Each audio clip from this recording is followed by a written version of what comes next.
Please please ভাইয়েরা, আমাকে কেউ বরিশালে বললে গালি দেবেন না। আমার বাড়ি পটুয়াখালী। কি দুঃখের কথা, বরিশাল থেকে পটুয়াখালী যাইতে প্রায় 80 থেকে 100 টাকা ভাড়া।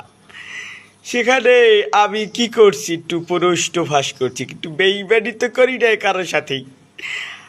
আমার কাছে যে টাকা দিয়েছে সবাইকে আমি বেকারত্ব ঘুচানোর ব্যবস্থা করছি। তারপরে আমাকে বরিশাল্য বলে কেন গালি দিবেন? আমার নাম আবু জাফর, আমার আবু জাফর বললে গালি দেন, সমস্যা নাই।